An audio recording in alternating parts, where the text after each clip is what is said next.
सबसे पहले SMCR। What is SMCR? बहुत ही बड़ा पॉइंट है। SMCR, एस का मतलब आप इसको स्पीकर भी मान सकते हैं, बोलने वाला भी मान सकते हैं, आप इसको सोर्स भी मान सकते हैं। मैं स्पीकिंग कम्युनिकेशन से रिलेटेड बता रहा हूं। एम का मतलब आप इसको मीडियम मान सकते हैं, ऑलराइट, और आप इसको या मैसेज मान सकते हैं, और इसको आप चैनल मान सकते हैं, दिस इज कॉल्ड चैनल, और इसको आप रिसीवर मान सकते हैं। देखिए, ट्राई टू अंडरस्टैंड, आप समझने की कोशिश करिए। जब आप कहीं पे भी SMCR is the biggest formula of the communication skill, ladies and gentleman, because ये कहीं ना कहीं आपका स्पीकर जरूर होता है, सोर्स होता है, जहां से आपको बात सुनाई दे रही है। आपको वीडियो से बात सुनाई दे रही है, आपको स्टेज से बात सुनाई दे रही है, आपको क्लासरूम में आपका टीचर कुछ बता रहा है, वो एक स्पीकर हो गया। उसके बाद उसका मीडियम क्या है? क्या वो माइक में बोल रहा है, क्या वो वीडियो के थ्रू बोल रहा है, क्या वो बोर्ड से बोल रहा है, क्या वो अपनी बातों को ऑडियो के थ्रू समझा रहा है, पॉडकास्ट के थ्रू समझा रहा है, दैट्स अप टू हिम। उसके बाद आपका क्या चैनल, एक्चुअली मैसेज क्या है? Message is also very important, कि वो उस बात से मैसेज क्या दे रहा है। जैसे मैं अभी just right now I am explaining about the communication, I am giving you the tips of communication, this is my message. And the receiver, मुझे किस तरह का रिसीवर मिल रहा है, receiver is also very important, मेरी किस तरह की ऑडियंस है। ये चार चीजें आपको कम्युनिकेशन में बहुत ज्यादा इंपॉर्टेंट है समझना। आगे चलते हैं। आपको पता है 4P का फॉर्मूला आपको पता होगा। 4P आपको मैं पहले ही बता चुका हूं। 4P का फॉर्मूला, प्लेस, प्रमोशन, प्राइस और प्रोडक्ट। आपको मैंने 2P का फॉर्मूला भी उस दिन बताया था।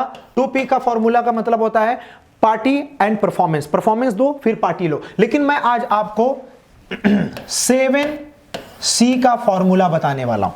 7C, actually what is 7C, you need to understand. 7C का फॉर्मूला क्या है, मैं यहां पे लिखता हूं, wait.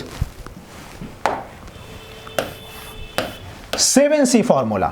7C formula is a very big actually example when you talk about this. First of all, देखिए, जब भी आप स्पीच देते हैं, जब भी आप कम्युनिकेशन करते हैं, तो सबसे पहले आपको क्या बोलना है? आपको करेक्ट चीजों पे ज्यादा जाना है, सही सही चीजों पे जाना है आपको।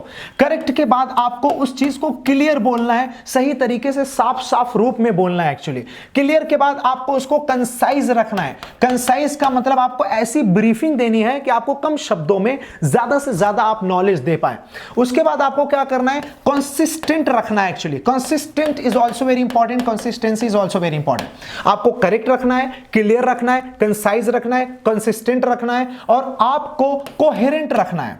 कोहेरेंट का मतलब होता है सीक्वेंस में रखना है, बहुत ही सीक्वेंसली आपको बोलना है टू योर स्पीच, अपनी स्पीच को, अपने टॉपिक को और अपने मैसेज को। उसके बाद इसको कोर्शियस भी रखना है।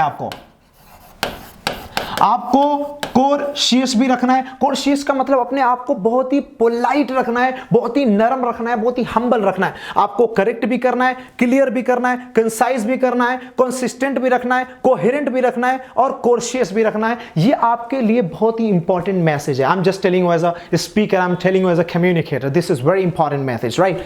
And now you need to understand exactly, alright, you need to understand about these things that you have to always believe and you have to always go with this. Ladies and gentlemen, clarity is very important. Clear को मैं clarity में भी बदल सकता हूं, और clarity आपके speech में होना बहुत ही जरूरी है, आपके टॉपिक में होना जरूरी है। आपको एक चीज पता होनी चाहिए कि आपको मेन टॉपिक को समझना है, you have to understand main topic. उसके बाद आपको कंक्लूजन को समझना है, you need to understand about the conclusion. जैसे अगर मैं शुरू में ही टॉपिक से पहले ही आपको कंक्लूजन दे दूं, दैट इज नॉट ओके। मुझे मेन टॉपिक को ब्रीफ में एक्सप्लेन करना है, फिर मुझे कंक्लूजन देना है, मुझे इनिशिएट कैसे करना है, मुझे एंड कैसे करना है, मुझे कंक्लूड कैसे करना है, ये सारी चीजें इंपॉर्टेंट है।